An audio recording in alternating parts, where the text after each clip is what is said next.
Hello mga katandem! Welcome back sa aming mukbang at ang ating pong imumukbang ay kilawing labanos with tritong galunggong. Ayan, at ang parati pong pinapaalala ni Ijak ay panatilihin po syempre na malinis ang ating mga kamay bago po tayo kumain at magpasalamat sa pagkain po at biyaya na ating pong tatanggapin. Lord, maraming salamat po sa pagkain na sa pagkainan namin ngayon. Basbasan niyo po at naway maging kalakasan ito na aming katawan. Maraming salamat din po Lord sa mga blessing at sa mga darating pa. Amen. Thank you Lord. Let's eat. Kain na po tayo. Kain tayo guys. Yes, malinis na ang aming mga hands. Excited na ako dito sa kilawin ito. Ito po ay may atay ng manok. Requested to. Request ni Casey. Nakakamiss.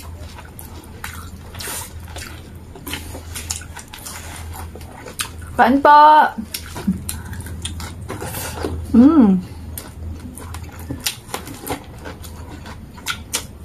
Galunggong.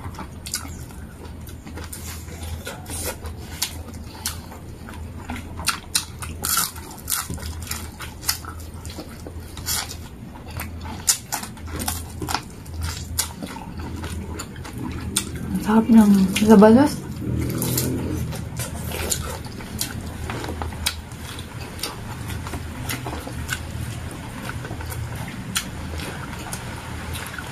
Sana po ay nasa mabuti ng kalagayan. Kasi maulan ngayon. Ayan, papansin niya, bubusong ulan. May atay yan, atay ng manok. Yes.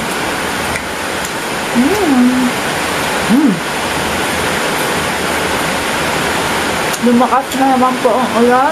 Sili. Ang sarap.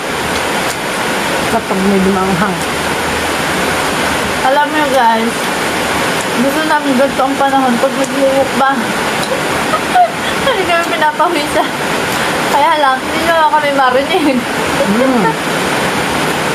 Medyo maulan po ngayon.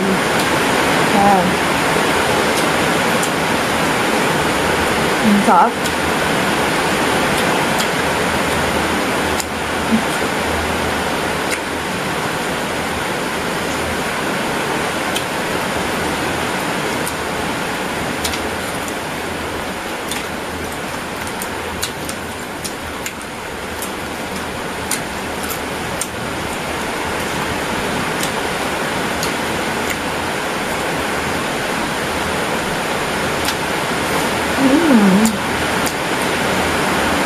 Kain po!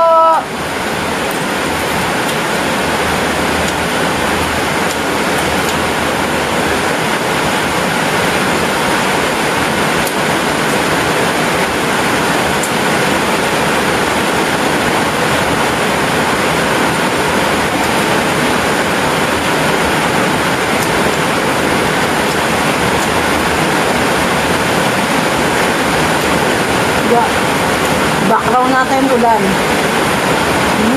Enjoy the sound of rain while eating.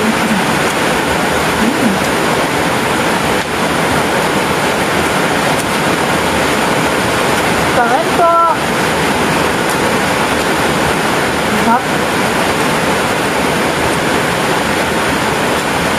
Marami siyang atay ng manok version. Sili.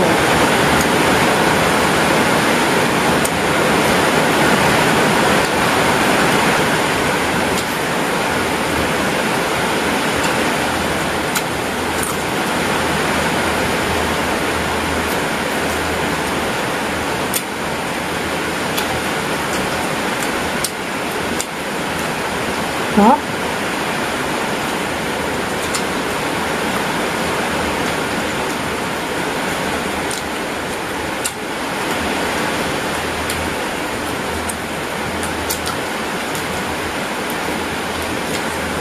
Favorite ni Casey yan guys. Tatalo kasi yung asim at tamis.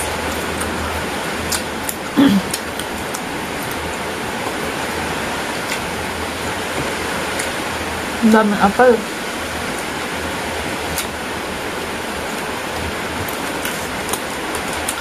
Yan ang masarap sa kalawin. Maraming atay ng manok.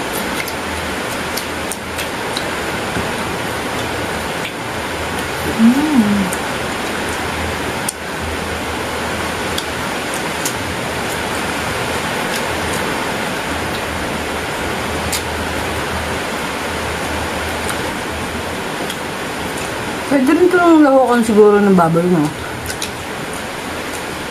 Go. Ito kasi lang yung version ko. Version tinjaya. Atay. Ang sarap.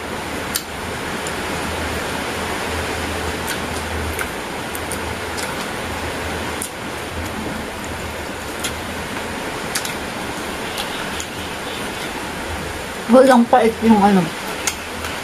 Nabanos. Oo, kasi bago na siya igisa, lalamasan mo siya sa asin. Para mawala yung medyo pait niya, yung tinatawag na aftertaste ng labanos.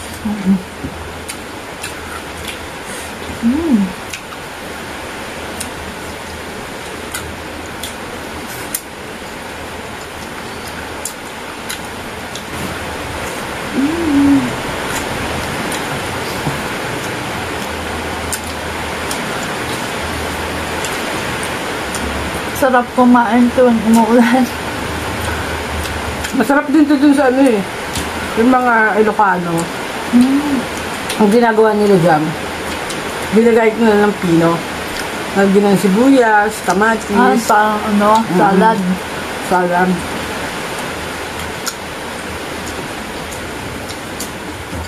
Tapos meron kang pritong isda. Da.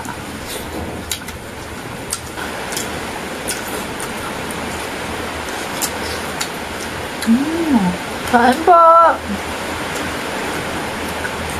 Tapos mapat. So